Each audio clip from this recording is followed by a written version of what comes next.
Há um homem que Deus fez, é um homem português de acidez e de mistério.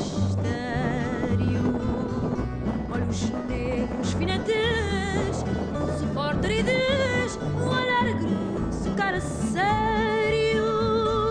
Corajoso, vigoroso, poderoso, rigoroso, virtuoso, é blasfemo, mas também espirituoso, caloroso, talentoso, é vadio, ele é boêmio, saudosista, idealista, é queixoso, pessimista, derrotista, artista, e não há quem lhe resista, é charmoso, intimista, humorista, fatalista.